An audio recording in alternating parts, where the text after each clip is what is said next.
4-5 বছর আগে থেকে চুল পড়াটা দৃশ্যমানভাবে চোখে পড়ে।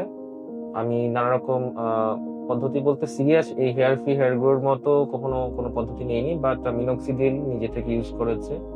তারপরে স্ক্যান্ডিনেভিয়ান বায়োপ্লিক্সিন ইউজ করেছে। তো মিনোক্সিডিলের ক্ষেত্রে আমি কন্টিনিউয়াস ইউজ করিনি, তো সেই সময় চুল পড়াটা আরো বেড়ে যায়। এবং বায়োপ্লিক্সিন ইউজ করার পরে কিছুটা কমেছিল, যেটা আমি ইউজ করেছি গত বছর, আর মিনোক্সিডিল ছিল 3-4 বছর আগে। তো সামনের হেয়ার লাইনটা পড়ে যাওয়ার পরে যখন বায়োপ্লিক্সিন দিয়ে কিছুটা কমলো, তো সেটা বন্ধ করে দিয়েছি 3 মাস। এবং এরপরে চুল পড়া আরো অনেক বেড়েছে, এখন দেখতেই পাচ্ছেন। তো এগুলোই ছিল আমি আমার নেওয়া চিকিৎসা বা ওষুধ নিয়েছি। এর বাইরে কোনো ড্রাগ আমি খাইনি, যে ফিনাস্টেরয়েড বা এই ধরনের বায়োটিন যেগুলো আছে।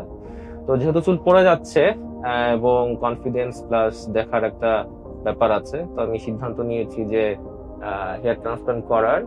তো আমি যেটা শুরু করি, যে বাংলাদেশে এই যে কমিউনিটি আছে বা এই ধরনের সার্ভিস যারা প্রোভাইড করে, প্লাস আমাদের যে সোশ্যাল মিডিয়া আছে, ফেসবুক, ইউটিউব বা ওয়েবসাইট গুলো যেখানে আছে, সেখানে রিভিউ দেখি যে কাদের সার্ভিস ভালো বা কারা মোস্ট প্রফেশনালি করে। তো সেখানে দেখি যে বিভিন্ন বিভিন্ন সার্ভিস প্রোভাইডারের মধ্যে হেয়ার ফ্রি হেয়ার গ্রোর রিভিউ সবচেয়ে ভালো, দে সাউন্ড ভেরি প্রফেশনাল।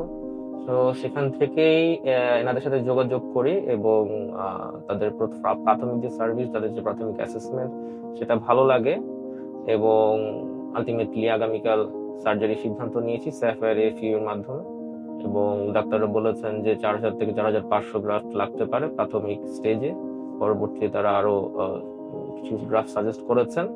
তো কিছুটা এক্সাইটেড, কিছুটা নার্ভাস। হোপফুলি নতুন বছরের শুরুতে নতুন ভাবে শুরু করার চেষ্টা করছি। So hope for the best and hair fair গুলো প্রত্যাশা যেটা সবচেয়ে ভালো হবে, সুন্দর মতো সমাধান হবে। হ্যালো, হেয়ার ট্রান্সপ্লান্ট করে ফেললাম। সার্জারি হয়েছে আমার 2 তারিখে। করতে করতে অনেক রাত হয়েছিল, প্রায় 1টা বেজে গিয়েছিল। তবে এক্সাইটেড ছিলাম এবং it turned out very well because of the doctors and staffs. আমার সার্জারির পদ্ধতি ছিল স্যাফায়ার এফইউই। 4500 গ্রাফট লাগিয়েছে ডাক্তারেরা, খুবই ধৈর্য নিয়ে, খুবই ডেডিকেশন নিয়ে। এবং আমার মনে হয়েছে যে they acted like an artist and they are designing my head and my skull. So এই প্যাশনটা, এই ডেডিকেশনটা টপ নচ। আমি যে সার্ভিসটা পেয়েছি, একসাথে স্টাফরাও সমানতালে ডাক্তারদের হেল্প করেছেন। আমি বলবো যে প্রফেশনালিজম এবং ডেডিকেশনের ক্ষেত্রে ওনারা 100-এ 100। স্যাফায়ার এফইউ পদ্ধতি আপনারা সবাই জানেন, এই মুহূর্তে বেশ ভালো এবং এর ফলাফল খুবই ভালো। সো আমি ফলাফল নিয়ে আশাবাদী। হ্যাঁ, পেইন আছে বেশ। যে স্প্লিটের যে কাজগুলো, হেয়ার ফলিকল এক্সট্রাকশনের যে কাজগুলো, সেগুলো পেইনফুল। বাট যেহেতু আমরা প্রফেশনাল হ্যান্ডে আমরা এটা ওনারা করাচ্ছেন, তো সব মিলিয়ে আমি ফলাফলের জন্য 100% আশাবাদী। এই পেইনটুকু নিতেই হবে, যেহেতু আপনার new look, new hairline, নিজের একটা নিউ ডিজাইন আশা করছেন, এইটুকু পেইন আপনাদের নিতে হবে। সো আমিও নিয়েছি। সো আর আর আর কোত্থেকে করাবেন? হেয়ার ফ্রি হেয়ার গ্রো অবশ্যই, বিকজ আমি 100% স্যাটিসফাইড।